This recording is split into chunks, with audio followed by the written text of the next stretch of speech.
नयगढ़ ओडगाँ आदर्श थाना मदनपुर रे बोमा माड़ भांगिला घरर काच पूर्व शत्रुता को केन्द्र करी घर उपरकू बोमा माड़ होइतिबा अनुमान ओडगाँ आदर्श थाना पुलिस पक्षरु तदंत जारी रही। देवव्रत नायक नयगढ़ रिपोर्टर आम सहित फोन लाइन जोड़ी होती। देवव्रत बोमा माड़ कहीं कौन रही कारण एवं केते क्षयक्षति नहीं कौन आकलन करा जाउछि कौन सूचना?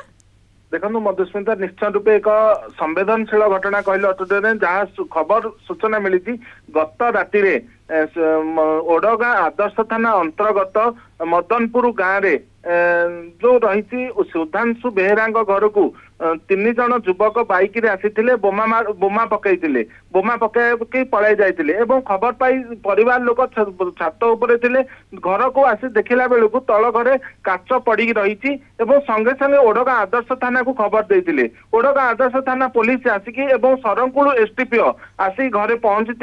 बोमा माड़ कौन कौन कारण तदंत करते घरे लगी सीसीटीवी को जांच करते परवर्ती क्षेत्र में आज साइंटिफिक टीम और संधानी कुकुर मध्यम जाई तदंत करा जहाँ एसडीपीओ सूचना देते अन्यपटे परिवार लोकों कहवा मुताबक से गाँव